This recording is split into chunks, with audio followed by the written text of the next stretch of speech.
ఆంధ్రప్రదేశ్లో మెడికల్ కాలేజీలకు మంగళం పాడేసింది కూటమి సర్కారు. ఆంధ్రప్రదేశ్ రాష్ట్ర ప్రజలకు ఇది ఖచ్చితంగా దుర్వార్త.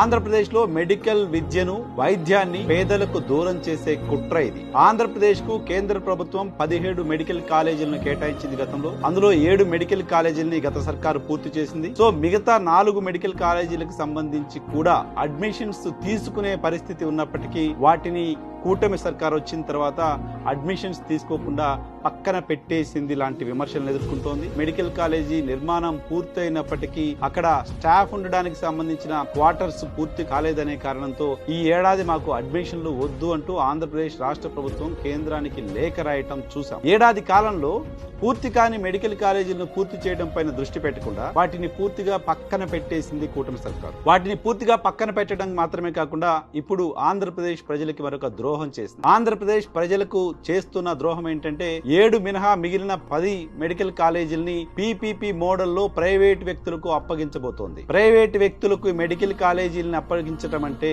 అవి పూర్తిగా ప్రైవేట్ కాలేజీలుగానే, ప్రైవేట్ హాస్పిటల్స్ గానే ఉండే పరిస్థితి. పేదలు అక్కడ వైద్యాన్ని కొనుక్కోవాల్సిన పరిస్థితి. మెడికల్ కాలేజీలకు సంబంధించిన అడ్మిషన్లు కోసం అక్కడ సీట్లు పొందే విద్యార్థులు నష్టపోయే ప్రమాదాన్ని ఆంధ్రప్రదేశ్ రాష్ట్ర ప్రభుత్వం ఊహించలేకపోతుందా? ఇది ఏ రకంగా ఆంధ్రప్రదేశ్ ప్రజలకు మేలు చేసినట్లు అనే విషయం ఆంధ్రప్రదేశ్ రాష్ట్ర ప్రభుత్వం చెప్పలేకపోతోంది. గతంలో 7 మెడికల్ కాలేజీలని అప్పటి ప్రభుత్వం ప్రైవేట్ వ్యక్తులకు ఇవ్వకుండా పూర్తి చేసినప్పుడు మిగతా 10 మెడికల్ కాలేజీలో కనీసం 5 మెడికల్ కాలేజీలు అయినా మీ టెన్యూర్ లో ప్రభుత్వ పరంగా పూర్తి చేసి అడ్మిషన్లు ఇస్తాం అనే భరోసాని ఎందుకు కల్పించలేకపోతున్నారు? కేంద్రంలో, రాష్ట్రంలో ఎన్డీఏ సర్కారే ఉన్నప్పటికీ 14 నెలల కాలంలో విపరీతంగా ఆంధ్రప్రదేశ్ లో సంపదని సృష్టించామని చెప్తున్నారు కదా. 10 మెడికల్ కాలేజీలు కట్టలేకపోతున్నారా? దాదాపు 2 లక్షల కోట్ల రూపాయలు అప్పు చేశారు కదా. 10 మెడికల్ కాలేజీలు కట్టలేకపోతున్నారా? ప్రైవేట్ వ్యక్తులకు మెడికల్ కాలేజీలను అప్పగించడం ద్వారా రాష్ట్ర ప్రజలకు వైద్య విద్య చదవాలనుకునే విద్యార్థులకు ఏం చెప్పదలుచుకుంటున్నారు? ఓ పక్క ప్రభుత్వ రంగంలో ఉన్న స్టీల్ ప్లాంట్ ని ప్రైవేటీకరణ చేయకుండా కాపాడతామని చెప్పుకుంటూ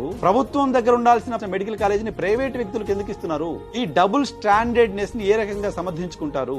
మీరు చేస్తున్న ఈ తప్పు కారణంగా ప్రజలు దశాబ్దాల పాటు ఇబ్బందులు ఫేస్ చేయాల్సి వస్తుంది, వైద్యానికి దూరం కావాల్సి వస్తుంది. పైగా గతంలో చాలా నీతులు చెప్పారు. ఈ రోజు వచ్చి మొత్తం కాలేజీలు గుంపగుత్తగా ప్రైవేట్ వ్యక్తులకు అప్పగించేస్తున్నారు. ఓ 10 మందికి లాభం చేయడం కోసం కూటమి సర్కారు కోట్లాది మంది ఆంధ్రప్రదేశ్ రాష్ట్ర ప్రజలకు నష్టం చేస్తోంది, ద్రోహం చేస్తోంది. ఈ రోజు కేబినెట్ లో తీసుకున్న నిర్ణయం పైన ఆంధ్రప్రదేశ్ రాష్ట్ర ప్రజలు పోరాటం చేయకపోతే ఈ ద్రోహాన్ని యాక్సెప్ట్ చేసినట్లు అవుతుంది. పవన్ కళ్యాణ్ ప్రభుత్వం తప్పులు చేస్తే ప్రశ్నిస్తామని చెప్తూ వచ్చారు. దీనిని ఎందుకు ప్రశ్నించారు?